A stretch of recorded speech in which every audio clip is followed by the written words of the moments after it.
Hello, everyone, and welcome to From Nightmares Set Review, one of my favorite parts of every new set. Who doesn't love to talk about new cards? And I am, as usual, joined by Mr. Eureka himself, Jared Wallace. Jared, how are you, my friend? Hey, I'm doing good. How about you? Good, thanks for asking. So I think I jinxed us last time because I was so happy that, like, FF Decks and the card browser it all updated together, and this time that didn't happen so much. So, oops, maybe I shouldn't have said it out loud. I apologize. For me, the theme of this set is going to be uncertainty. There are going to be a lot of cards that I'm very curious on your opinion on, because if you told me all the positives and then someone else told me all the negatives, I could go both way because there's just so much stuff I'm not sure about. So I don't know Right. if you, yeah. I know you've gotten to test some of these. I've gotten to test a tiny little bit, but most of it I'll just be talking about not having tested it. And thanks again to Mysidia Gaming for these awesome thumbnails. Here we go with part one, Fire, Ice, and Wind. You ready to dig in? Yeah, let's do it. All right, so first up we have Ifrit. This is our line of new summons that can all be free cast if you bring them in off of a forward. We'll have to talk about them individually because some of them are just kind of mirror their Opus 1 effects. Some of them just do something else entirely different. Ifrit is technically worse Brynhildr if you were to ever pay for it, but of course you don't want to. You want to pay it for free. And the condition of just entering a fire forward is really nice. And what I like about all these effects too is there's not like, okay, once it enters, the next thing you do has to be to cast that summon. You could do it way later in the turn if you want. It just says, hey, fire forward entered, do it at that time. Magissa is the obvious standout with this. Play Magissa for free, pinger, go off to your thing. Is there any other home you could see it in, or is there any other feelings you have about Ifrit? Yeah, I think this is probably the most like straightforward best one of the cycle. It's got like no restrictions on what it can hit. It's just a 0 CP to 7k. It worked with Magisa. I honestly thought before we saw it that it would probably be 8k, so that it didn't work with Magisa specifically, like even if it made the card a little bit better by itself. But yeah, it works with Magisa, which is really, really big because like before, if you wanted to set up Magisa plus Braska, you needed to have Magisa and then Porum, or sorry, Palom back up or Zand or whatever it is into Alphanot and then add Braska and then play it. And if you do that on turn one, it leaves a window open for them to kill the Magisa. But now with this, you can just play Magisa and you don't have to pay the 2 CP for the Palom, so you get to keep an extra summon in your hand and keep the Magisa alive next turn. So yeah, I think this card is really huge for that deck. Just in general, it's just these summons are all really, really good. Just being able to have any sort of board impact for 0 is really quite big. Obviously, it works really, really well with Terra. Get back Fire Summon, and then that puts this up to 9k. So we'd kind of seen Terra drop off a little bit. It's kind of expensive compared to Lulu specifically, and some of our other summon recursion. But if there is a fire deck, obviously this is going in it. You're putting your Terras in, and it just kind of turns Terra into 4 CP. When she enters, kill a guy. It just kind of does that. So I think this is probably one of the best ones of the set for sure. Yeah, I'm looking forward to it. So next we have Ace. Is it weird to be slightly underwhelmed by this card? So this is one of those cards that, like, there's no bad text on it. I mean, technically it's got like a restriction, but if you're playing this in mono fire, unless someone just hits you with a Mist Dragon, like, that's probably not ever going to be a problem. It could be great in Bart's Boko if anyone's still playing that. I guess, not that I have an issue, but it's just kind of like, oh, it burns stuff, which I just feel like, well, fire already does that, and this is a great burn, huge body for a cheap cost. 10k is massive, but I guess I'm thinking of all the games I had last set where my opponent had all these monsters and like my Lunith and all these other cards. I was like, well, I have nothing to hit because they just have a board of untargetable stuff. So yeah, again, it's one of these cards. Everything about it reads great, but man, I guess I'm just like, I don't know. Maybe I was hoping for something different for fire. What do you think of Ace? Yeah, it's a great mono fire payoff. Obviously, we were kind of looking forward to some more mono payoffs besides for wind and water, because those have kind of already gotten their run with Lena and Ash, and then wind just didn't need one. So I was kind of looking forward to this Ace, whatever mono fire payoff it was going to be. It's not bad by any stretch of the imagination, but I don't feel comfortable playing this in like a fire / something deck because I probably won't be able to play it for the first 3 turns, and I'm just not into cards that I can't play in the first 3 turns basically. Because when you draw them, you have to draw what you or you have to play what you draw, Yeah. in this game. So, um, I'm not specifically excited for it in that regard, but for mono, obviously it's a shoo-in, and you really want to play haste with this guy. So, like a goblin package, Belias the Gigas, like stuff that these kinds of things are probably where this card is going to, really start to shine. Um, so I don't know if mono fire is really if like Ace is good enough to bring it out of the trenches, because right now it doesn't really do, as far as I can tell, it doesn't really do anything better than Mono Water does, Yeah. because Mono Water is just kind of the same strategy, but it doesn't get hosed by like Rydia and Garland, Yeah. and it's got Sildra, whereas like Fire just does not have that card, so it has a lot less flexibility in being able to find the right cards in the right situation. So um, Ace, good card. Is now the time? I don't know. It might take a while for us to get back to that territory. Yeah. Do you want to talk about Edgar and Savin together? Yeah, we can do that. So Edgar's up first. Great art by Ruby Asami, who I really like her art from Square Enix.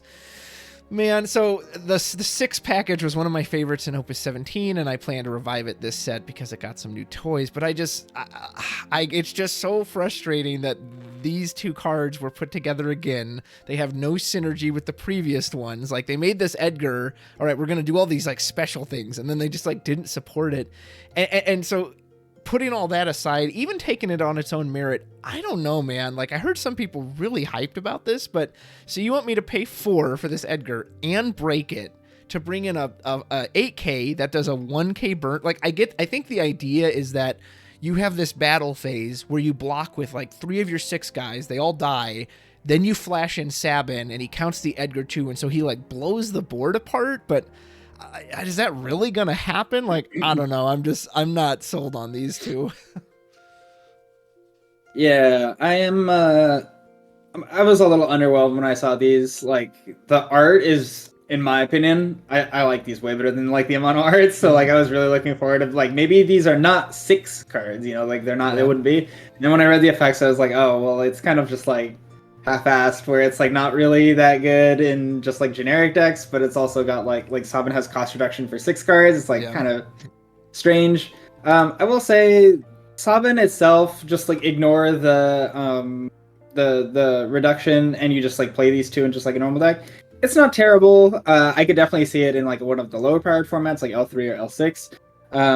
The only problem is that the other Edgar and Sabin are already in L3 and L6, and those are like one of the best reasons to be in Fire, especially with all the other 6 cards that are coming out right now. So like, I think when the old Edgar and Sabin kind of drop off in L3 next set, then maybe we get to see these cards see play again. Until then, I think this Sabin is maybe just going to be S fodder for the other one in that, and then we'll have to see from there. The only other thing that I have to mention is that in L3 L6, Edgar's S ability, this backup one to deal 3 forwards 5K, is actually pretty solid. Yeah. Especially when you pair it with like like Vanille and the 4CP Bahamut. It's just like a standard S, and it's just gonna blow everything up like real nice. So I do think that it's pretty solid for that regard. It's just that there's no recursion in those formats. So yeah, auto crossbow is a great tool in FF6. Just yeah, so that's nice. We have Kuki Chibuki next. Do you want to talk about? Wait till we get to the multi-element. Do you want to talk about this individually or? Yeah, no, let's talk about them all together at the end. Okay. Yeah, so moving on. Next we have Zaz.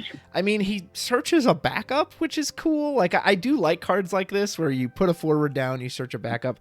On his own, I didn't think much of him, but someone pointed out he's another attacker for the 13 deck. And if you're going on the aggro train of that deck, you just want as many different 13 attackers that you can get. So there he probably has a home. Beyond that, I don't know how much you'd play him, but maybe he really wasn't intended beyond that. What do you think? Yeah, I don't think so. I don't think you're supposed to like be really overwhelmed with this card for like as just a generic package. I think it's very specifically made to be like a fire 0 CP 13 forward, Yeah. So we're gonna play Saz. and then we're gonna get. In my opinion, I want to get the Opus One dodge because it gives him protection from summons and abilities. And then you're gonna have one of these really really annoying cards that like it's just persistently on the board, and so you have to be careful that the lightning doesn't kill you. Basically, I'm putting this in the Fire Lightning category 13 aggro deck for sure. Like it's just gonna go in there, in my opinion. Does it go in like a mono fire 13? I'm like not sure that deck is really great. Also, it clashes with the backup saws, which is also like a just really good card in general. So I don't know. I can have some mixed feelings on this card and the dodge that goes with it, but it's definitely a shoe-in for the Fire Lightning deck, I think. So I'm gonna keep playing it in there. Next, we have Tifa, which is basically just pack filler, but surprisingly has a warp cost of 3. You have to wait 3 full turns for it. Like, why? Yeah. I don't know. Yeah, I don't know. Okay. No, that's it. I don't know. That's it. Yeah, I don't know. Then you have Dodge, 2 cost backup, where he enters the field. You can discard if you choose to do so. You then get to draw. Obviously, it works with the Zaz. To me, nothing really else to say about it. It's your combo partner. Or like you said, you prefer the old Dodge anyway. Yeah, I don't think that there's a clear choice for this one because this one takes the saws out at like to 6k. I don't think the first strike really matters as much, but like it is there. So you're gonna have to pick and choose which one you want. I am leaning personally towards the Opus 1 but I could see playing either. This card does offer filtering for extra lightnings in your hand and stuff like that. So. This next one is an imitation of my second favorite Pokemon, which is Bulbasaur. But this is Bulbasaur. This is one of these cards I don't know what to think about. Like, I do love that you get to choose when to pop it. A lot of those older monsters are the first time something happens, you're forced to use it regardless. So I do like that you can like, no, I'm going to wait until something comes down. Someone mentioned Rosa being a great target and win because it would actually die to it. Yeah. That being said, like, I don't know. I kind of have to see it in action. Like, do I want to take a slot up with this? Will it sound better in practice than it would in paper? Or I may have said that backwards. I don't know. I don't know what to think of this card. What about you? Yeah, it reads well to me. I think it's definitely going to be good in L3. Yeah. And I think that's where a card like this really shines, where like you get to, they play Weiss and trigger the Nero backup, and you just immediately kill it. Or they play Lightning, and you just immediately kill this card. Yeah. They play Sephiroth, and you just immediately like those because specifically like Ice Lightning has so many 4-drops, and Bulbasaur kills all of them while dealing you damage. I think those are all like really really positive text, and I think this card is really really good in that format. In Standard, I don't know if I really want to play this again. This is more like I think this card is really good. It's just kind of like not fighting on the same plane that the rest of Standard is fighting on, where like you're playing against, like your Waters, your Leos, your Winds. Is this really good against those cards? Like, nah, kind of sort of not really, Yeah. So I wouldn't be surprised if we get like a more board-centric meta that this card sees more play in Standard. As it stands, there's nothing wrong with it. I just don't think it's well suited to the kind of game we're playing. Yeah. Well, very well said, sir. Okay, what about Bomb? We got another monster here. Interesting, they really did different effects with all the monsters. They didn't have like that cycle of, hey, they all carry these same characteristics. This is another one that like I like that he can search out bombs. I always like the monsters that can kind of search themselves out. We saw that really good with the goblins. But the goblins were a little more efficient. This is a little more costly. Yeah. And again, it doesn't really do anything that fire doesn't already do, or it hits you for a lot of stuff. So he's cool, but I don't know. I'm not really feeling him. Yeah, I think this wasn't really the mono fire support I was expecting, I guess, because while again, there's like nothing particularly wrong with this card, it's not like it's animating itself like some of the other ones do on an action ability, so it doesn't dodge like removal. And while it does search it out, it's not as efficient. I think you said it very nicely. It's not nearly as efficient as Goblins. And I think if Goblins didn't exist, I would be a lot more excited to play these cards, but like they do, so it kind of feels unnecessary or like kind of like over the top in some ways. I I don't really know how to evaluate this one from an L3 perspective either. It's definitely not bad, but they kind of like die to the Bahamut's. They kind of don't. They feel like chump blockers basically, where Yeah. they're like trading off. And I think that's probably where the best that they can do is being like in mono fire L3, being these kind of like chump blockers that you use to trade off and kind of keep searching them out. But the problem is there's no other bombs in L3 either, so it feels really it's kind of got the same problem as the Goblin cards, where it just kind of like feels awkward and bad to play these cards a lot of the time, but I wouldn't be surprised if it popped up in one of those decks at some point. Yeah. There's the Sabin. We mentioned him with Edgar. So Miyu, this card's just kind of unequivocally great. Backups that can search out backups are always good, and this backup can also be searched out by a backup. So this card alone gave Agito Cadets just like, hey, remember Kali Cheval? Well, bust him out, because now we've got like a whole chain. We'll see in Ice as well. So nothing special about it. There's like no hidden text to this, but just again, backup searching backups are great, and it's a good category, good name. What do you want? Yeah, it's great. So this card can search backups in lightning, fire, or ice, and it can be searched out in lightning. So if you're playing lightning fire, specifically the value is much higher, or if you're playing 3-color, the value is much higher. It can't search out the Kalia itself, the Kalia Cheval, because he's not a Agito Cadet. But it's still just like really good to have these backups that search each other for the most part. It also just works in mono fire. There's there's Mutsuki, there's another one. I always forget the name of her, but she exists, and it's a 2 CP backup that you can put in your deck. So great card. Works in mono fire, works in fire lightning, works in 3-color. I don't know. Will any of those decks be played? I don't know, with the exception of fire lightning. But the problem is that's a 13 deck, and it doesn't play backups for the most part, so it's probably not going to be used in there either. However, there's nothing wrong with it, and I wouldn't be surprised if it sees play. The other big thing is that it searches Quan in L3, which is actually pretty huge. So in L3 specifically, I think this card is really nuts, even though we don't have Kalia in there. Yeah, good point. Here we have Monk, kind of a similar cycle of these standard units where they have some effect. Usually they can tap break, and then they have a damage 3 effect. As I've said in the past videos, I want to get my backups down early. Like, I'm probably not trying to play backups on damage 3, so I don't know how often these are going to come up. Maybe more than I think, but other than that, he's fine. There's nothing wrong with him, but it's also, as you've said a lot, when am I going to put this in standard? No way. In L3 or maybe like the drafts, maybe he's way better there.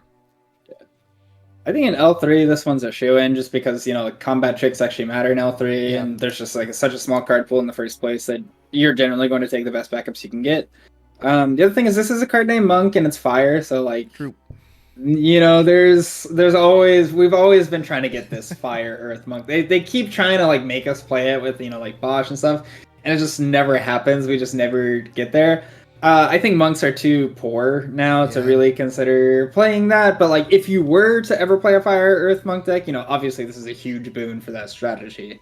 So yeah, not bad. I think all of these generally are they're all pretty good, especially like with the damage 3 ability, and some of them are quite playable without it. I think this one is probably not one of the more playable. Like the fire has so many good backups that it's like hard to slot this in standard.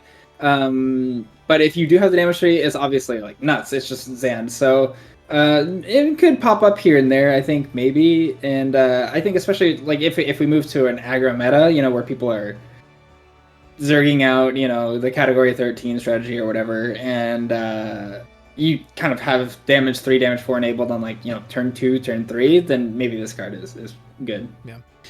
Next we have Lilty. I'll kind of talk about this whole cycle right here now, because they've tried this stuff in the past where they have these forwards they want you to enter, and if you pay them with a bunch of different CP, then they'll do like a normal effect, and to my knowledge, none of them have ever even seen play. I don't play much draft or L3 or L6, so I don't know if they have a different effect there. Right. You could tell me better, but as far as I know, these are always just pack filler. Yeah, when L3 first came out, there was like a 5-color deck that Sid played that played a bunch of these with like Nordstalin, and because it was like when the first cycle of them came out. And it was actually pretty good because L3 generally has really low power compared to everything else. And if all of these cards actually can resolve their effects, they're pretty decent. Like this loyalty here does, 8k to something when it comes in and it just says brave, which is really, really not bad. So it could pop up. There's been talk of like 4 and 5 color decks in L3 recently, especially because of Warrior of Light. So, I wouldn't be surprised if a couple of these show up here and there. In like specifically like Warrior of Light in L3, or maybe just as like a one of in like Soiree decks in Standard, perhaps. Soiree doesn't exist in L3 anymore, so it could in L6 as well. But you're just gonna have to look for the one that does something very specifically that you need to do that other cards don't do. I don't know if the Lilty is it, but there could be something there. Yeah, that's fair. So next we have Lunith. I actually really liked this when I first saw it because I was like, oh, 5k to the board, that's great. And then I started thinking, well, wait a minute, Blaze is the same cost. It hits 2, which is usually enough. It has an EX burst. Then it can break itself to do another 7 after that. And at first I thought, well, hey, maybe this will go with the new Refia because we got a Lunith backup, because I totally forgot about those, what are they, Opus 13 versions of the Warriors of Light. I was like, oh, wait a minute. There's already a cheaper one, like if you just wanted the name and the job. I was like, okay, I don't like this card at all. Too. Yeah, this one strikes me as something that maybe they slotted in as pack fodder for L3 specifically. Obviously, we have like Vanille board wipes over there, and this card could be potentially okay against like some weenie strategies like Welchel, Norstalen that we'll get into a little bit later. But yeah, it's mostly pack fodder for Standard. It could be relevant in L3, but even there, it'd be like, 1 or 2 of maybe. Yeah. Next, we have Ruby Weapon, who there's a lot I like about this card, but there's also a lot that's just like blah. Like, I love that any damage he takes just comes to 1,000, so he's almost just like this big beater who can just take all this damage. Unfortunately, if he blocks once, he dulls out of the way, and then you don't have to worry about him. My biggest thing though is he costs 6. Like, if he was cheaper, I think I'd be more willing to like test him out and see but 6 is so much to pay for that. And on his Whirl Sand special, this is another instance where they valued theme over practicality, because thematically it makes sense, because in the game he would only use Whirl Sand if all 3 of your party members, and he would eliminate one from the battle, which was very annoying. Yeah. And here it's cool, but like, yeah, remove it from the game is great, but you can only do it if they have more. I don't know. So like, he's a cool idea, but I just don't think he's going to see much play. Yeah, I think this card wouldn't have even been like that worthy of consideration at 4 CP, but he's at 6, so it's like especially like really bad, really bad. I think I would have been more excited to see this like exact text if it was on like a 2 CP 5k than on a 6 CP 9k, because like having this really annoying threat that can just block once or attack like Opus 2 Cagnazzo almost. Just like a really annoying attacker and blocker would be really cool. It's just like, it's so expensive that there's just no way we're ever playing this card. So, what about the great Laragorn? So if you were in America, you knew the 3 Dream Stooges as Larry, Curly, and Moe. And I guess we'll just talk about all 3 of them right here because it makes sense to talk about them together. So Larry is... I did get to see these in action, so I have 1 game of experience with them. My opponent just went aggro with him. I didn't realize Larry actually pulled him right out of the deck, so he was kind of like a split. Played Larry, searched out I think Moe is the lightning one, and then he like dumped his hand to play out Curly, which is the ice one. And then he's just got this awesome ability online where he can dull freeze my forwards over and over again every turn. The 2k buff is relevant. Them being 8 is very different than them being 6. I was never put in the position where I like board wiped them and then I had to discard a bunch of cards, so I don't know how relevant that will or won't become. So I saw them look really good in that match, but I've seen very mixed opinions on these two, where some people are like, I don't know, it's a lot to bring together, and other people are like, nah, man, you get them out there and they're great. So interesting characters to finally have in the game. Again, like I'm not sure what to think, because I can see the power, but somewhat to what you alluded to earlier, where will these fit what we're doing in standard modern FFTCG? What do you think? Yeah, I think that kind of sums it up. It's like, well, yeah, if you can assemble all of these on the board, then you're kind of gaming against, like, specifically against, like, the 13 strategy, like things that are trying to kill you really, really quickly, or against like mid-range decks where you both are like playing back and forth on the board. If they kill the Kurlax or Mo, You can use the fire one to get them back, or like there's just so much value in there that you can kind of like play a game kind of like kind of like how Final Fantasy VI decks used to play, where it's like very value oriented, getting a lot of value out of your cards, dulling and freezing, and doing that sort of thing. But like, is that where modern FFTCGs really play? It's like kind of not really. I have this feeling that like if you play, jump through a bunch of hoops to play all of these onto the board, and then your opponent, plays Ash, kills the Curly, and then you discard one, and then they, realm and bounce the Ash back, and they kill the Larry, and you just have like the Mo left on the board, and your entire game plan is like shattered. Nothing has really happened. It's like it doesn't really fit what we're trying to do right now in the game. If it does, then I could see, this kind of 3-color. It does feel very push. Maybe they're trying to do something new here with these cards, and it might be worth it. But I think the thing that really gets me about these is that the fire ones is like by far and away like the best setup piece. It searches it and plays it directly to the field. It's just that there's no way to get to the other one besides like playing a backup and searching it. So you just have to naturally draw it, right? And it's not ever clear. Like if you open the ice one and the fire one, like you have all 3 pieces, and you can get the lightning one and get the ice one back to your hand, but then you still have to like, have to play backups first. It's just very awkward. It doesn't come out until you get to like turn 3, turn 4 very consistently, unless you're just like all ending them really, really hard, which isn't necessarily a bad strategy. It's just I'm not convinced. When it like it doesn't even stop. Typhon, Tidus, they're not going to trigger because the Curly only triggers when they are put in the break zone. It's very difficult to imagine a world where these are like defining threats in the metagame. I would be happy to be wrong about that because they're really cool cards. They look like The Simpsons. Yeah. But that's about all I can positively say about them, I think. Appreciate that insight. Speaking of positive things to say, I don't have any for Leon here. I was lucky. I read Alex Hancock's review right before we came on here, and he said this is the 6th card Leon's gotten, and like all of them are underwhelming. Like I don't know why they hate this character. There's not even a Maria in this set, so it's like worthless in draft. I don't know. Yeah, it's Leon. Like he just continues to just not get great cards.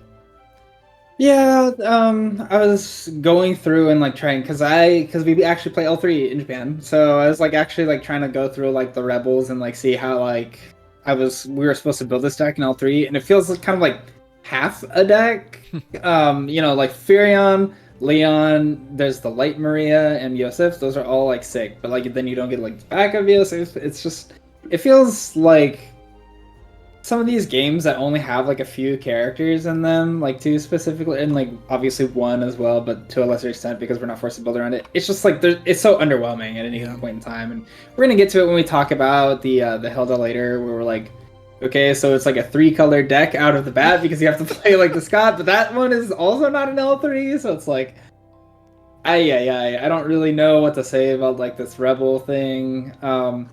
Maybe this is the first playable Leon that we got for like standard Rebels, but like, is this saving it? No, I don't think so. So, yeah, I don't know. Don't think so either. Well, sir, we're already done with fire, so time to move on to ice.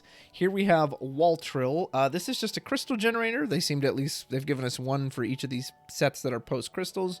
I honestly just blew this off immediately when I first saw it, but someone did bring up a point where they said, well, technically, if you had this, you wouldn't have to run the crystal backups now because you can just put him out. He'll start generating crystals. Granted, that's not as reliable. Those backups give it to you instantly. This has to live to the end of the turn, and if your opponent's really worried about crystals, they can just bring Hildred or whatever. So I'm still just, I don't know, especially as we get more multi-element stuff. I feel like the crystal ship has just sailed off to the moon for me, but what do you think? Well, maybe we should talk about this one with Norstallman too, because they kind of work totally together. So yeah, in my novice opinion of Mono Ice, these are kind of like, our 2 CP turn 1 threats that you're just supposed to zerg out as soon as possible. So if I am playing a Mono Ice and I want to kill my opponent, this is just like a nice value package, I think, for that. You open one of them and you open Ysael and you just play this Ysael and you just put these on the board and you just go for it. And those crystals, maybe they're not totally important for ICE's strategy in general, but I do think that they are appreciated for the Shantota. They are appreciated for I think the Cloud of Darkness could realistic the 3 CP Ice Ledge one could realistically see play if we have a card like this that's just probably living a couple of turns just naturally because you're playing it on turn 1. If you have like all of those crystals, I could definitely see a deck using the strategy coming to fruition.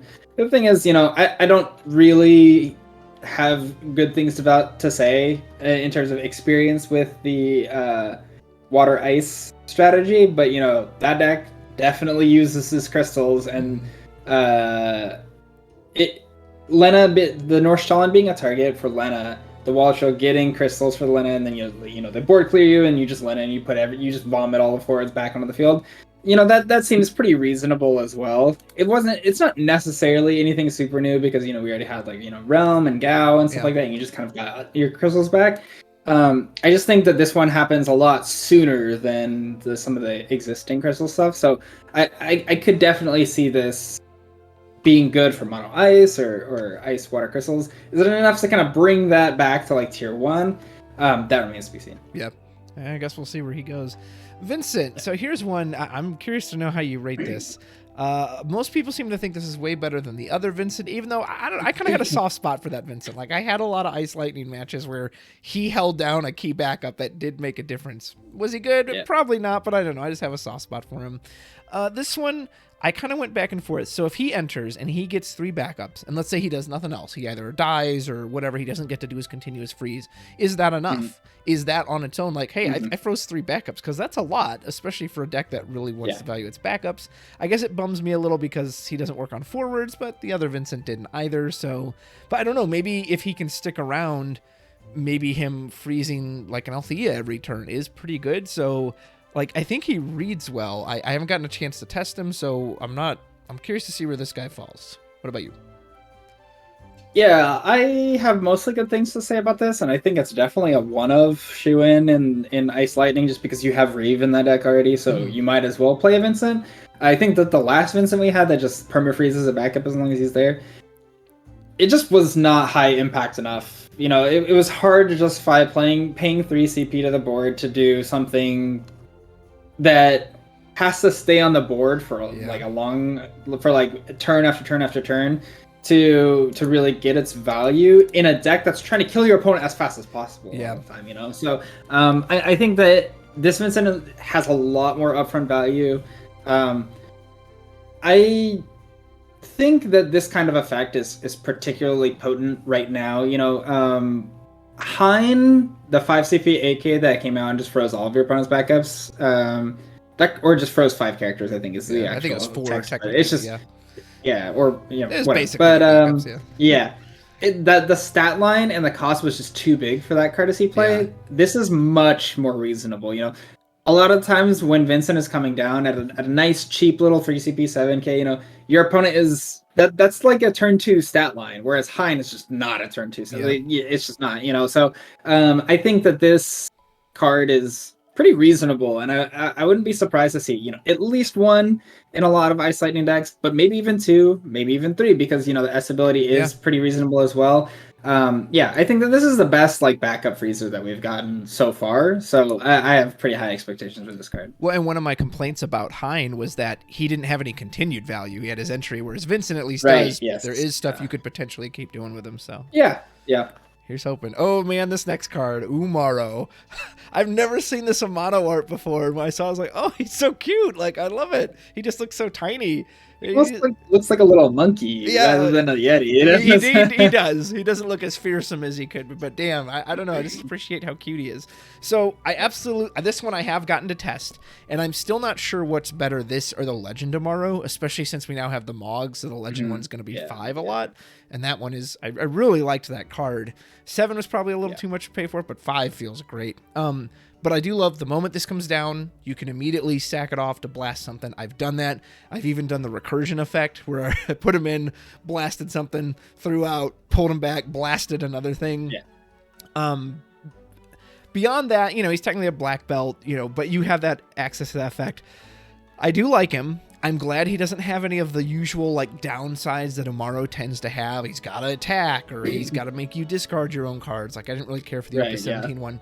My one little complaint, and maybe this doesn't even matter, but I feel like his action ability is overly costed because you have to discard 2 cards. Okay, that's already a big, and they have to be category 6 specifically, and he comes on the field dull, and it can only be done on your turn and only in the main phase. I'm like, did it really need all those restrictions? Because if you think about it, you're paying 4 CP with the 2 discards for an 8k burn, which is fine. That's kind of a standard thing, but like, I don't know. I was like, did it need if it's already got to be category 6 cards, and like, couldn't he come in active at least? Or I could combat trick him in on my opponent's turn? Like, I don't know, with all the other stuff in the game we can do, would that have been that crazy? I don't think so, but I'm a 6 nut, so maybe I'm biased. Jared, tell me about it, Morrow.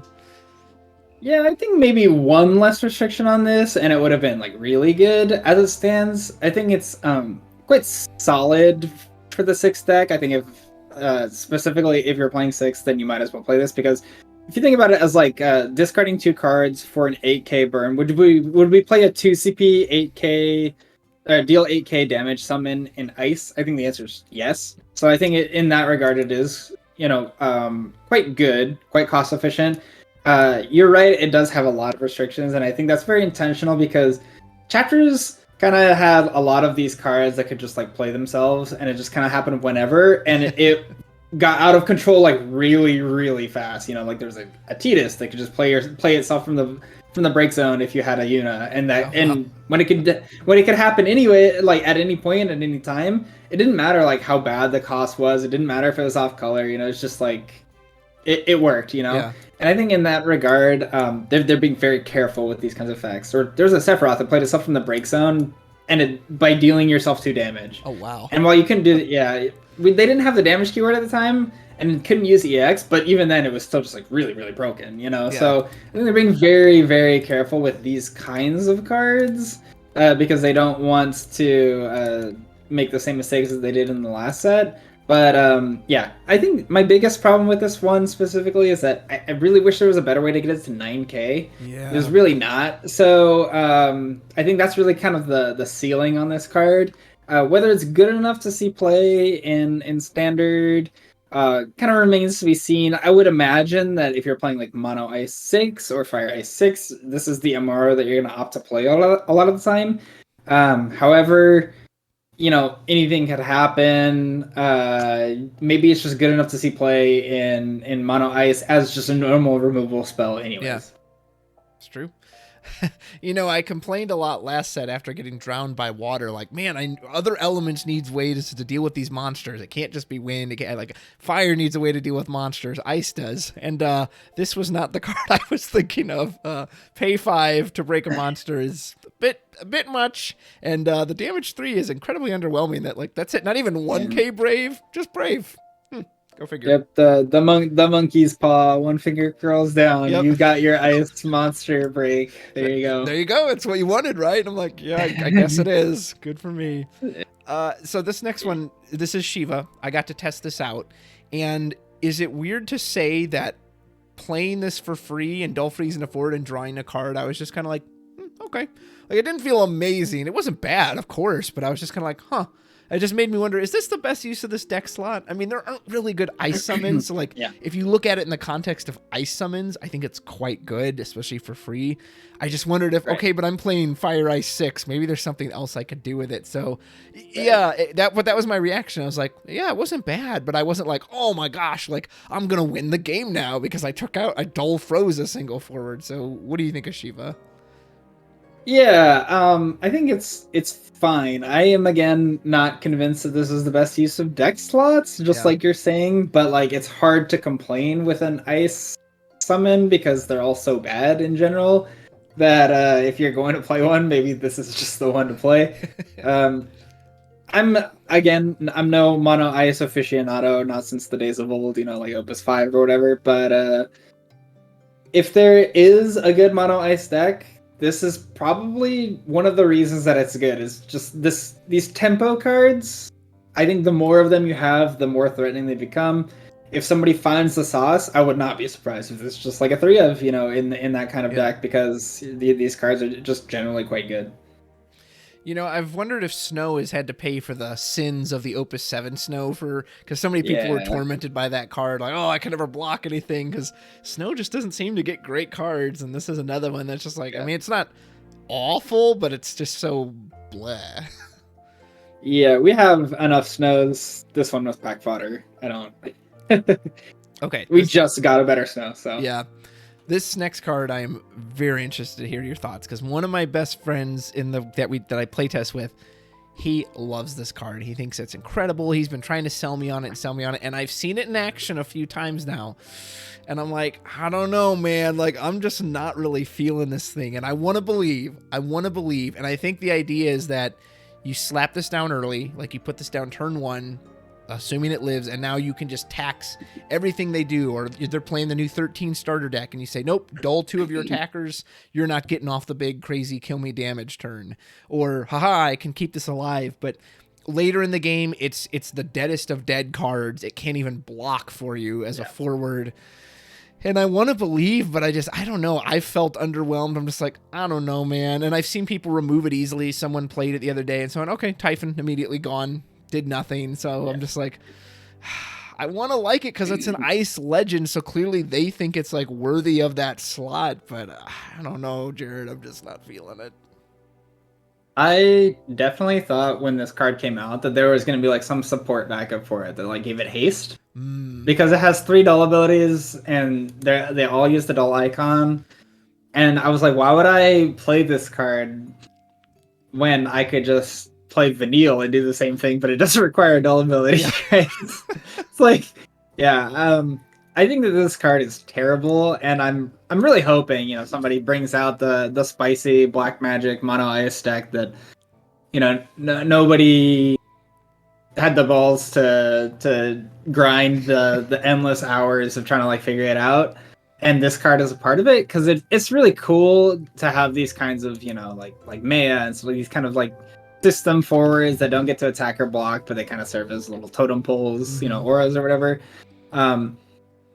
But yeah, I'm not seeing it. I don't buy it. I had somebody play. I played it. I think I played against this card twice when it came down on turn 1, and I just paid the tax one time and it was gone. Like I didn't think it was not a problem at all. Not even close. I played a Chocobo Sam. They played this against me. I played Typhon, it was gone. Or I went second and I did the same thing, but I paid the tax one time and it was gone. I just like didn't have to think about it. I'm not super convinced on this whole strategy of taxing your opponent's cards in general. It's always been bad, basically. Like there's never been a time in the game when it's really been like super super strong or the best strategy.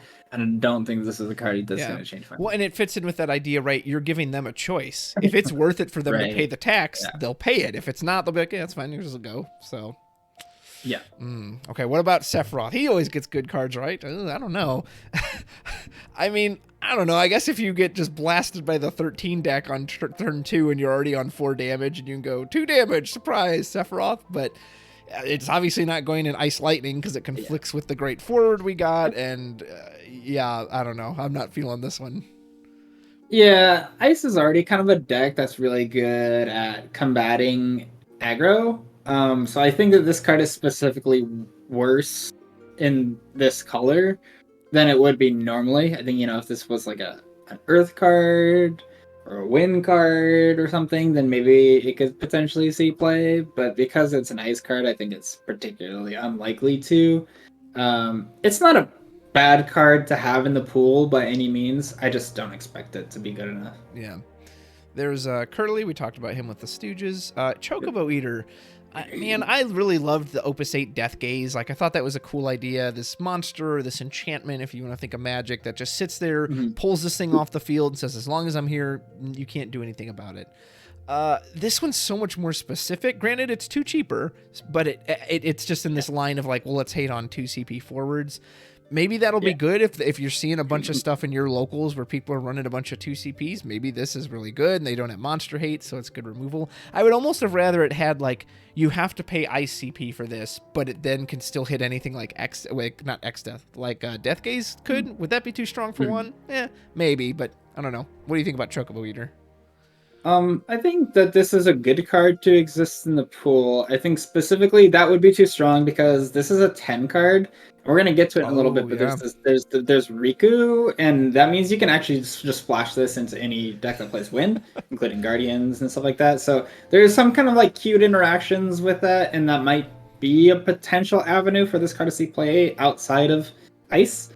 The other thing is, it's nothing new because we already hyped it off, but you can get this off of Realm as well, and it kind of sticks around, so there's something there. I am a fan of this kind of, like portable hole, enchantment-based removal, but in general, I don't think that this card is like particularly like oppressive or doing anything new. It's just like you can play it off Riku, it's fine, and it's more cards in the pool that kind of say, well, they kind of give you insurance against Rydia Palamporum, these kinds of Braska as well, these kinds of 2CP system forwards that run away with the game if not enough checks for them exist. And so I think it's good to have this in the pool. Yeah. Good catch. It's Cat 10. I didn't think about that. Yeah, that definitely has other implications. Yeah. So here we have Terra, which I've swapped this into the Fire Ice 6 instead of the forward Terra. They do a very similar thing, same cost, different element. Both have EX Burst. Both can get you back a summon. This one's a backup. It does have the removal, which has come up a few times. I've had someone will run into me, burst. I don't even have a summon to get back, or there's not one I want. Oh, let me just go ahead and remove that thing right there. So I like it. I think it's just kind of got generically good text on it. I don't know if it's so good that you slap it everywhere, but it's just all around solid. Yep, nothing flashy about it. Just very solid card. Doesn't have to get back an ice summon. So you can get back any summon, great. Got a nice EX burst mode there. You can choose between +1 and deal 8k. Just good card. There could be some name issues at some point, but for the time being, it's not a huge deal unless you were running the Legend forward Ice Terra, because that card is very, very powerful, and it's kind of sad that you can't use them together. But in general, that card requires a lot of build around, so you're gonna be okay either way. Yeah. Next, we have Tono. This is what most people thought of. You can search out now with the Kali Cheval or the Miyu, one of our Agito cadets. And honestly, for that alone, it probably could have been textless, and you'd still be like, well, hey, I can search it out, so it's a free backup. Luckily, it does have an entry effect. Forward freeze kind of reminds me of the old Jill Nabat days or Cositis. Yeah. And the action ability is surprisingly good. Usually when they have discard effects on like a backup, it hits you as well, or it's like really restricted. This one just says only on your turn, so you can do it as like a combat trick, trigger your Biblos, your Wise kind of thing. Like, this thing just seems to be solid all around. Yep, just a nice solid card. Again, it could have been textless and we would have played it, so we're appreciating any text on anyways. That being said, the action ability is better than like Kazusa and stuff like that. So just a shoe-in. Might even just play this without any of the searchers if you're just playing, Mono Ice or whatever. It could be a fun one. There's Norstalin. We mentioned her with the Wall Trill. Here we have Flan. This was the RVA spoiler, and I remember when I saw it, I was like, did you like Photoshop this? Is this from Google Images? Yeah, no, it looks so weird. It does. It looks like someone pasted it on the card. It's so strange. I remember the Discord chatter about this. Flans haven't really seen play in a while, and at first I was actually kind of excited about this because I thought, well, that's kind of a cool chump blocker. You pay it, you have to wait till their turn, but then when they attack you, you just animate it, you block, and you go search out more Flans. But no, it can only do it on your turn, which means I don't know. And our Flans, like, again, it's technically a future design card in the sense that if we ever get more Flans, here's just another way to search them out. But as far as I know, it's really still just the old Opus 4 Ice one and that Earth one. And I think maybe there's like one other one in there, but yeah. So if it could block for you, I think I'd like it a lot more, but that kind of killed my interest in it. Do you like it any better? I actually think this card's great. Really? I'm a big fan. Yeah, I'm a big fan of Blue Worm. That's a card that a lot of people I know have become fan of, who thought was going to be really bad on release, and they kind of come to understand that just having these monsters that say, you know, like what you can't kill them until I turn it on, and then a lot of the time that means it's just going to deal damage to you. No matter what happens, you know, you're just always going to get it in. Um, in that sense, 5 CP Realm, you can get this Flan and Blue Worm now. That says deal 2 damage to you. That's pretty good, in my opinion, you know. So I think that these are attacking cards, very aggressive cards, or, you know, like control, hang back, and then you hold these as win conditions. This one doesn't die at the end of the turn either, so, you know, 3k is a really small body, very fragile, but you have to wait until I turn it on, and that just means it's probably good enough in a lot of these, you know, control mirrors, especially. This card is going to be quite good, I think, as a pseudo Blue Worm. I don't know how many Flans you're playing, and you're probably just ignoring the top text. I think a lot of the time you're just never going to use it because it's just going to be sitting there on the field being annoying as an attacker. So, yeah, I'm really into this card in general. I think that it's going to be very annoying to be playing, you know, like a control deck and sitting across from an army of these and just knowing that, like, okay, well, they're going to remove my board, and then they're going to attack me, and I'm going to take 3 damage, and there's nothing I can do about it, because it's going to happen over and over again, I think. So the old monster conga line. Very well. Oh, you sold me on it. All right, maybe I will have to try it. So there we have the Uke. That's the multi-element fodder thingy, so I'll skip past that unless you have something to say. Yep. Nope. And then we have Lean.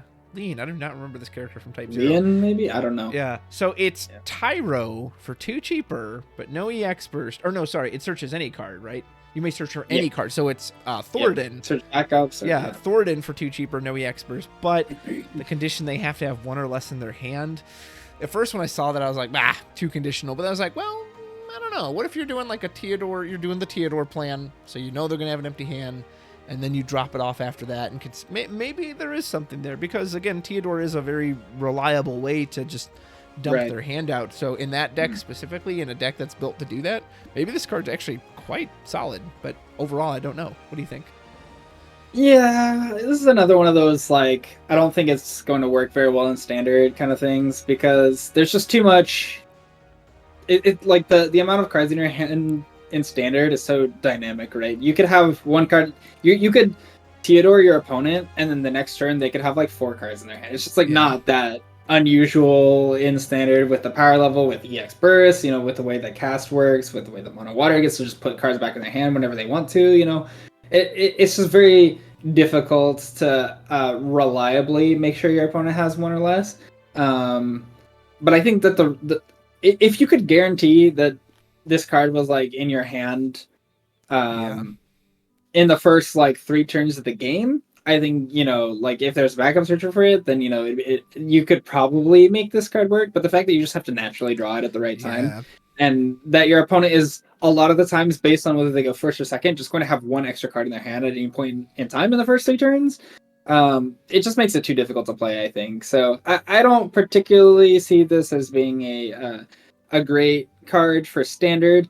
In L3, it's a lot easier to make sure that your opponent's hand size is smaller.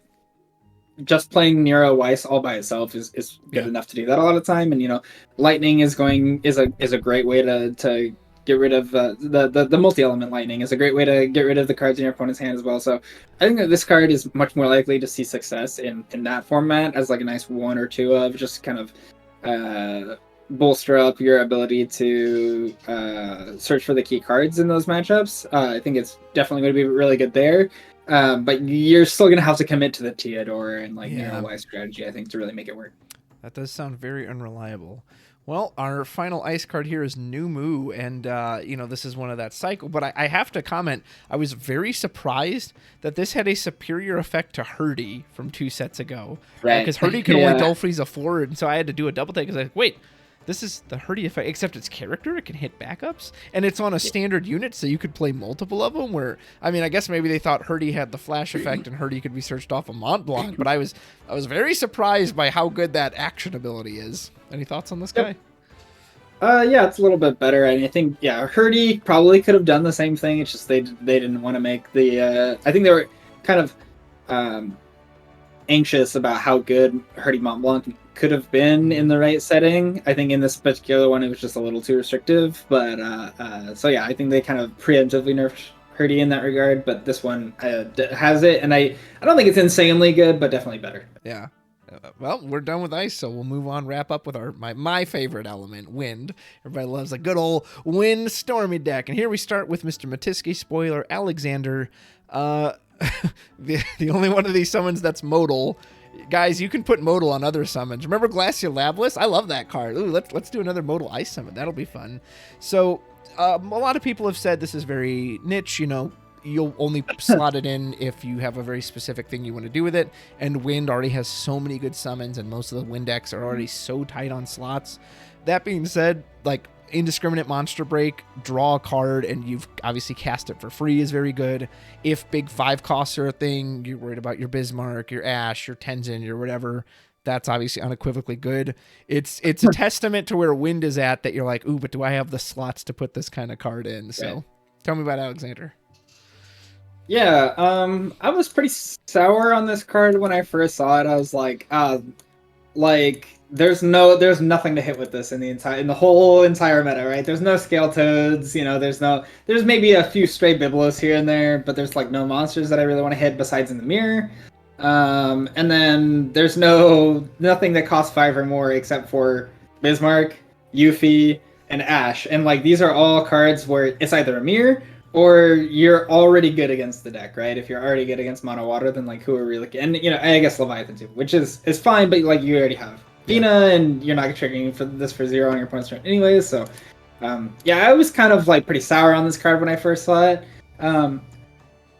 It's not that having a chance to play with it has changed my mind, but just seeing the whole card pool, seeing how like the first few sets or first few decks that have come out of the set looked, I've kind of come around to the idea of playing a couple of these. I thought it was just going to be like a nice one of, get it off Lulu whenever you want, but I think I actually want to play probably 2 of these in most of my Wind decks from now on, because the set is just shaping up in a way with, with Une, this card kills Une very, very cleanly.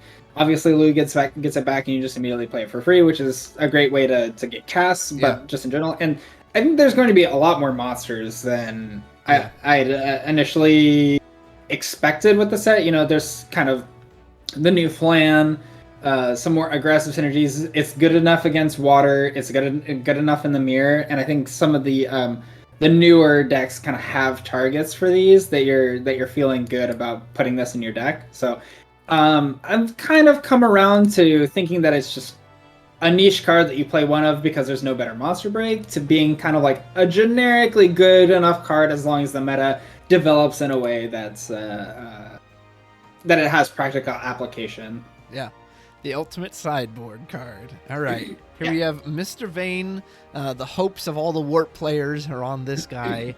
He is a master of the warping. I have to admit, when I first saw it, I thought, God, drawing a card on top of it, that seems so excessive.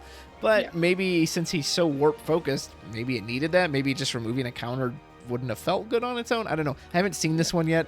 Of course, one of the big things everyone talked about was Theodore, because normally Theodore, and they go, okay, I got 2 turns to set up. And you go, surprise, here's Vane. No, you don't. He's coming in. Now I'm actually ripping 3 cards out of your hand.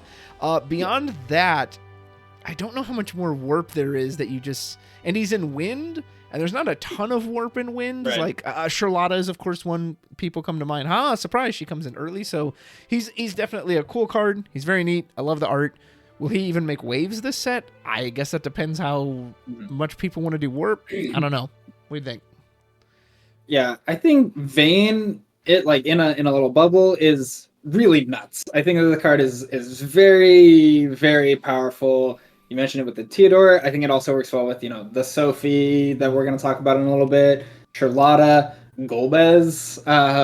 But it's just like the application for the card is so narrow that it has to be this strong, or there's just no way we're going to play it. And, Warp has kind of been a bad strategy for like last Opus. We had all these new Warp cards and we were warping them at the beginning of the set, and then we just realized, it's like, well, if you can't normally cast a warp card, it's just really bad. Yeah. Like they're not very good. Like it's not that the payoffs aren't there. It's just that like your opponent gets so much leeway to play the game that they want to play it by the time that warp cards come in, that it's just like not worth it at all. Like by warping a Ramza or whatever, you've given Wind like 2 turns to set up, and by then you're toast. It's not good enough. So I think Fane speeding that up, getting extra value on top of it is really, really good. My only complaint here is that there's just like, if you're playing all of these warp cards and you don't draw Vayne, like what happens? And that means you have to play, Larsa or Gramis, and that kind of forces you into these awkward pairings. It's very awkward that the card that I'm most excited to play him with is Theodore. Yep. And there's no way to search for the Vayne in that specific element combination. And also, if I'm in Ice Wind, like, is this really the best thing to be doing anyways? Right. Like, it's very difficult. So I have a lot of uncertainty with this card. The card itself, very, very powerful. If there is a warp strategy, this card is definitely there. Will it be enough to make warp playable, and in what configuration? Only time will tell. Yeah. Next we have Wall, which a lot of people seemed really high on this card. I don't know if it was because of the art, because to me, when I read his text, I was like, I don't know, that's a lot of hoops to jump through for just like a search. We have a lot of cards that can search. So to me, he's just kind of meh and forgettable, but I don't know. Is he better than I'm evaluating? What do you think? I immediately I built a soiree deck that just didn't have water cards besides Vespia, and put this card in there, and it just works. Like every time I get to search Bash or Warrior of Light or Zidane or Jalinka or whatever, and it just works every time as long as I haven't played one of the off-color soirees to the tables. At which point I'm already doing okay. So I think this card is kind of a shoo-in for soiree specifically. There could be some other decks. You could build hard 3-color decks that don't play other off-color cards like soiree, but just use the soiree backups or whatever that use this card. They're good. My favorite has just been, discard to play Wall, search for Bash, discard to play Bash, and then just Zidane, and you just turn the one Wall into a nice 3-man team, and Zidane is kind of ripping apart your opponent's hand. It's been great. I expect to see lots of that 3-color specifically to be Fire, Earth, Wind. I expect to see a lot of different brews coming with that. This card has been totally great there. Just, chaining searches into each other and getting the right card at the right time. You only have to play one Shalinka now to have it whenever. Yeah. So, I think it's a good card. And Warrior of Light has been really, really great too. So I think if Wall works with the Warrior of Light, then basically everywhere that you play the Warrior of Light, I wouldn't be surprised to see this card there either. This Moogle might be making his Kupo nuts felt. Yeah. That sounded funny. Okay, next we have a card I know you've tested, because I got to watch you test it. Speaking of Warrior of Light, this poor guy was trying to play fair walls, and Jared's like, yeah, how do you like win, baby? This is Evray. You get a 6th backup, as some people like to affectionately name it. And at first when I saw it, I was like, well, I mean, again, Wind is already so good and so locked in its slots. Does it have room for another monster? Does it need that 6th backup? Well, at least in the viewing and from my experience, is that it can make, if you ever dare have an awkward turn in Wind, sometimes it goes, oh, actually, I'll just pop that right back up. But you got to play it yourself, so tell me about this also Category 10 monster. I think, this one, it doesn't really matter that it's Category 10 because Riku's already in Wind. But, I think people have been calling this the 6th backup, and I'm like, no, it's not that good, trust me, because if it was a 6th backup, then, Rosa would activate it, and Asura would activate it, and you could actually tap it for, like, 5 CP every turn instead of 1 CP every turn. That being said, there's nothing wrong with the card. I think that the Wind only has so many slots for monsters, and this card is most directly competing with Ochu. Ochu has kind of fallen off in recent time as being slotted as a 1-of or being slotted 0.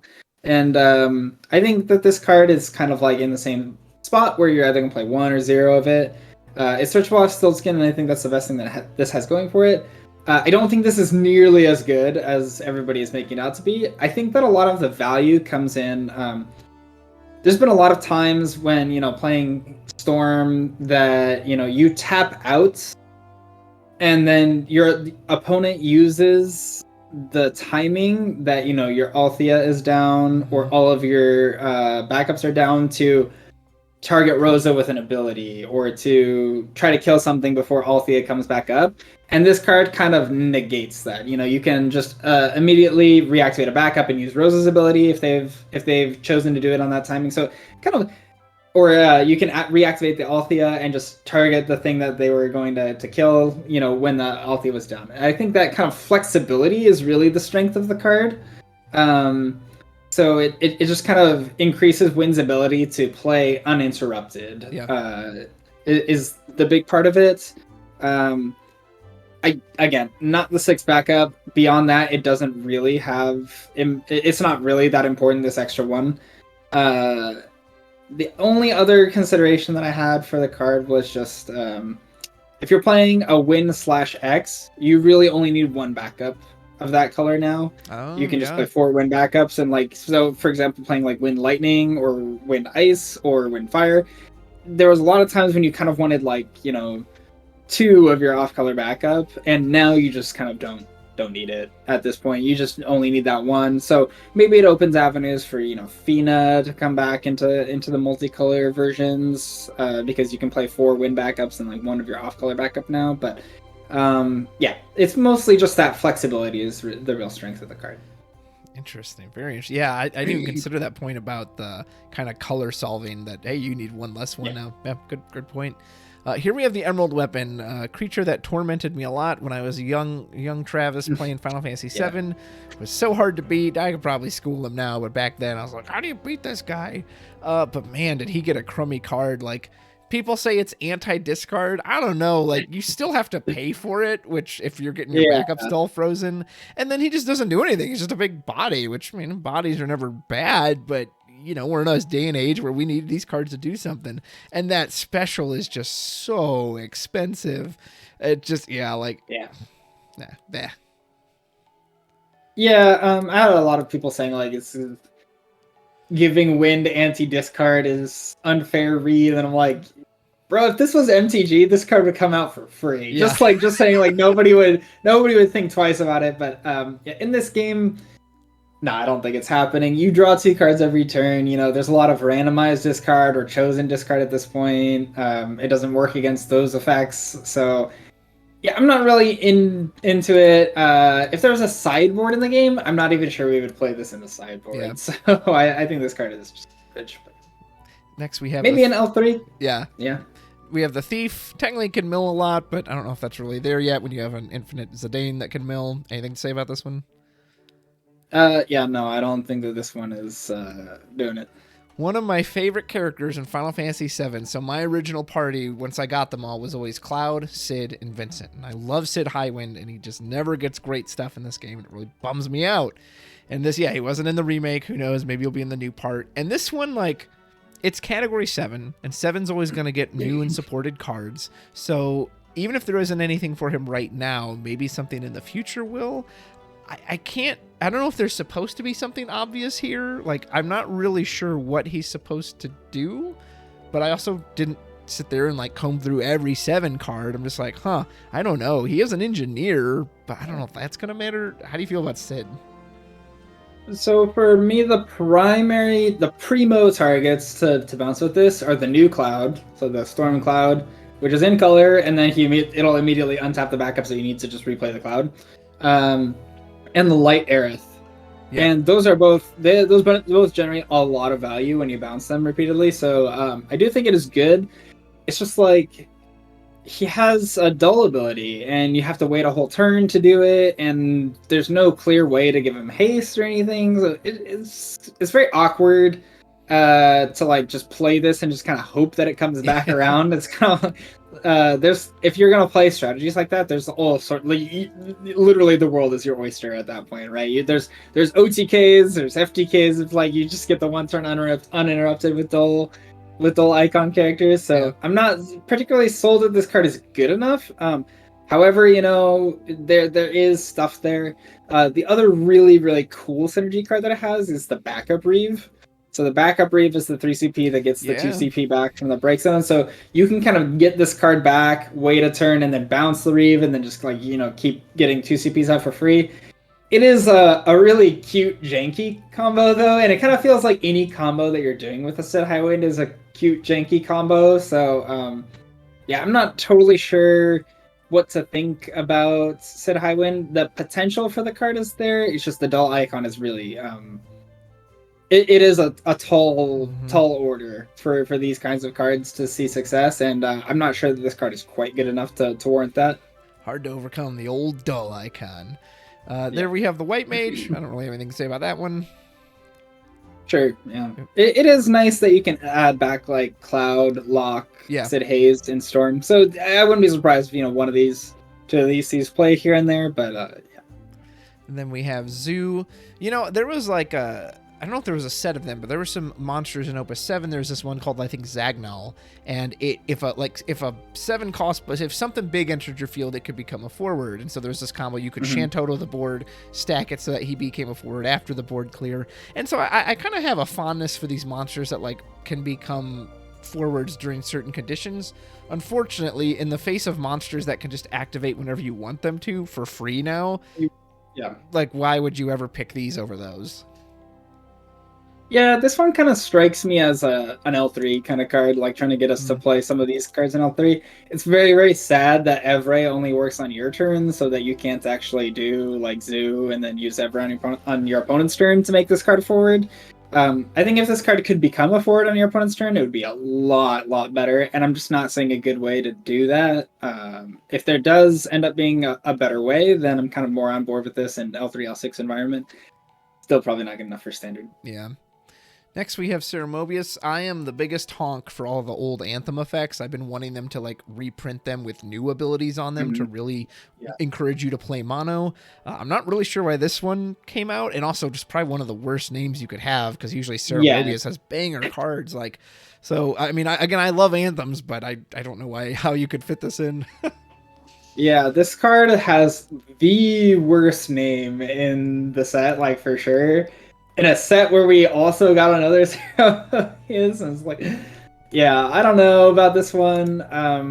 I've kind of been looking over here and there to see if there's some kind of L3 angle for this. I'm not really seeing this. It does work with the Sophie and some of the other stuff, but I would never expect to see this in standard, and I'd be a little frankly, I'd be a little surprised if this ever saw play in an L3 environment either. Yeah. Well, hey, you mentioned Sophie, so let's bring her out. Sophie, come on down. Only has a warp of 1, cheap warp 2. You can play her. So I totally misread this card. Again, sometimes you just go through the motions, especially when they all come out at once. And I thought, oh, okay, it's your typical win modal. You pick one of these effects and she does it. No, actually, the effects are based on the amount of forwards you control. So my friend was playing this. I was playing Ice Earth Control, and I had Byblos out.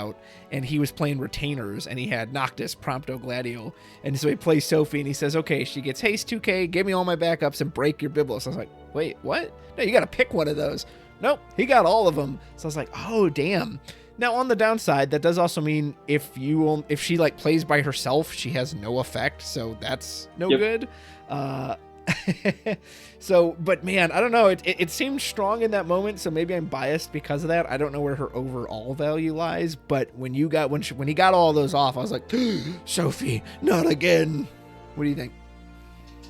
Yeah, so I've seen a lot of people on both sides of this one. I think a lot of people are overrating it. So let me play devil's advocate here. Warp 1 doesn't count as a cast. And we're never playing this card in Storm, I don't think. I think a lot of people are thinking oh, but it activates your backups. But when was the last time you saw us play Vada? Vada exists and we never play that card. And that card has less conditions than Sophie, so I don't think we're ever playing this card. The other thing that I could see as a case for it was the Monster Break, but we got the new Alexander, so there's just we're never playing this card in Storm. I think, maybe in Retainers, maybe in some other stuff, it could potentially see usage. But really the only home now, me supporting the card is, I think this card is, great with Vayne, and it's really hard to complain about anything that works with Vayne. So I do expect to see this card if you play your warp strategies. I do expect this card to see extensive play in L3. I think it's going to be very, very strong in L3. Because it's so easy to just warp one, like off 3 backups even, just Yeah. warp this for 1, play your Vayne, comes in, draw a card, reactivate all your backups. Like there's nothing to complain about with that stat line, and just anything that turns on the Vayne is going to be so good in there that you're going to play it. But it's not just a generically good card. It's a card that you have to really play the synergy cards for it to actually be worth, I think. Yeah. Well, next we have everyone's favorite buddy. I actually always liked this character in 10-2 because the little Gullwing bros were always so funny because, Shinra had his whole mask thing. And Brother talked in these weird, like, inflections. And Buddy was just like a normal guy who talked to you. So this backup, kind of similar to the Miyu, this is just unequivocally great. It searches any category 10 backup, and I looked them up. There's a relevant 10 backup in every element. So you can, if you're playing Wind, you can put this in any of them to search. Man, I really wish it was just in another color because it's like Wind's already gotten Urstalin. Did it need this as well? But again, searching backups will always be good. It's just an unequivocally great card. Yeah, this card is nuts. I think this is low key, maybe one of the best cards in the set. Yeah, I believe it. Yeah, it's good. Just searching for anything is really good. Wind Lightning, Seymour. Wind Ice, it searches Unalesca. Very, very solid selection there. Wind Water, you can search Kamari, but more often you're going to search Riku because a lot of the times you're playing Wind Water, it's going to be Guardians anyways. There's not a whole lot. So I think my biggest gripe is that it just doesn't work for Windfire because it searches Lulu, and then that means you can't play the forward Lulu, and that we're not going to have any of that. So it is very sad. I think the other big one is that in Wind, it searches Brother, which is, and then Brother searches Lulu, and it searches the new Tidus. So there's a lot of like backup lineups that can be kind of forged around these, Buddy searching for Brother or your off color, and then Brother searching for, your Lulus, your Tidus, and kind of add some extra anti-aggro into the mix off of your backups, which is a pretty big strength of the card, I think. Absolutely. It doesn't have strength. This old man Gramps here. So there was this, I think it was last set, the Sid Sophiar card that was like on damage 3, it gets a burst, it gets you back a character. I think I maybe saw that resolve one time throughout the whole Opus. Like, in this one, it's restricted to 4 or more. Could it not have just been break off forward? If you've got to wait till damage 5 for it to have text, I think it could have just said break off forward. Like, even then, if it said that, Jared, would you have even played it? No, there you go. Definitely not. Yeah, it's not searchable, so there's no point in playing 1. You can't just like play 5 of this or whatever. So, this one's awful, and I think it's a big waste of the art. I really like the art. He's like eating a lizard or something. Yeah, the art is great. But the art that's not so great is my boy Bart's here. He's just, I don't know, the FFEX art, like some of the summons I think all look really cool, but the people just look very strange to me. This card just feels like, I don't know, like we got to put a Bart's in the set. I don't know, he dulls and draws cards, I guess. Like, I just don't really have anything to say about this one. What do you think? Yeah, I was kind of like thinking, I was like, okay, this card sucks, and I was like, maybe there's some cool way to like draw a bunch of cards with this and like loop it over and over again. I'm like, no, it's fallen prey to the dull icon again. There's nothing we can do about it. It's over. So that damn dull icon. Next we have one of the Taru. We'll get to them in the multi-elements. Then we have Matoya. Great art. You can see all of them hanging out in the background. Poor Glaive, though. He's covered up by the category logo. But Alba is really into it, as is Diana. And Noctis, of course, just watching, just like he is in the game. I really liked Final Fantasy Legends. And I love this art. But, man, the effect just feels so blah. Like, do they want me to pay 3 to get her in and then pay another 3 to immediately break her? I mean, she is a dancer, but poor dancers, I feel like it's just nothing really new much anyway, so I don't know. I like the art, but I'm not digging this card's effect. Yeah, I was kind of wondering if there was like some kind of thing to do here with the Pinello dancer, and then you kind of like, make something 4, and then you blow stuff up, and you deal extra damage, and then turn just like, man, that is a lot of hoops to jump through when I could just cast Luso. So, I wouldn't be surprised if some dancer aficionado told me that there's like a random text slot in dancers and this is the card for it. That would not surprise me. I am not a dancer aficionado. I had no idea, and it just looks like pack fodder to me. So. All right, let's end on Jared's, I believe, favorite character from Final Fantasy X, and who could blame him? She's such a cutie. Riku. So basically the Sid Kramer version for this set. I wonder if it makes me wonder if we're going to get one of these every set. That'd be interesting. Unequivocally great if you're playing category 10. You know, she can produce CP of any element. She also doesn't really have name clash, even though I really like the Riku and the Guardians package, but it's always the first card. Like, it's easily the least impactful because it doesn't have an entry effect, etc. Really my only complaint, which is what everyone's complaint was just like, did 10 need this? Like, of all the categories, there's so many categories that are dying or starving. Type 0, Warriors of Light. I know it's a tribal, like, you know, there's so many that are like, please, we need color fixing. We need category 6. Oh my gosh, you know how happy I would have been if this was like a Go-Go or Bannon or something for category. I would be on the moon, but it's category 10, and I love 10, but did it need it? It's got so much like good, whatever. Tell me about Riku. Well, I really like this card, even if you're not playing a bunch of off-color stuff. So I built Guardians. No big surprise there that this card was getting slotted into that deck. I thought that the Ford Riku was always a bait. I know a lot of people put it in, and it was just like, they're like, yeah, you put it in there because it's 10 and it has EX. I'm like, that's a really bad reason to play a card. Like, this just doesn't make me feel good about playing Guardians, you know? So slotted this one in immediately, and yeah, it's great. It's just so nice to search... To play Brother, search Riku, and then your colors are fixed for the rest of the game. Like, you don't have to put a water summon down or a water backup down if you don't want to at this point. You know, you can just play like whatever you want, and it just kind of works out pretty well.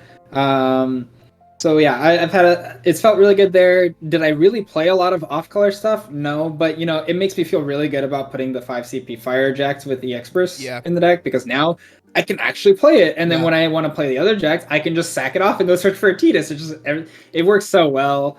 I'm really into it. I really wanted more 10 backups for the Legend Una, the Multida Una that we're getting that we'll get to in a little bit. This card just helps buffer that too. And I think the big icing on the cake for me was I really always wanted to play like a Braska in that deck, and because it just looked like it would work so well with the rest of the cards. And now I just put a Braska in there, and I'm like, well, I could just play the Braska whenever I want to. It just like makes it easier to play more summons too. And so I kind of dig this card all around. I don't think we're doing any like really, really spicy splashes like Forward Seymour or, you know, like Braska's Final Aeon. I think that's getting a little wacky, a little out there. The deck is still mostly a Waka deck, I think, and and Tidus Jack Block obviously is really, really the selling point of that deck. But it just smooths everything out. With Buddy, with this card, everything just feels, and the new Yuna, that deck just feels real buttery smooth. I don't have any big complaints about it. I don't know if it's sick for the meta, and you know, it still is a little reliant on the Waka to really get going, but it feels great to play, so I would not be surprised if that deck just shot up in popularity really, really quickly. Hooray for category 10. Folks, that's it for our first 3 elements. Don't go anywhere. Jared and I will be back in the next video to cover the last 3, and then we'll take on light, dark, multi-element, starters, all that good stuff. Jared, thanks for having me, and until next time, take care. Yep.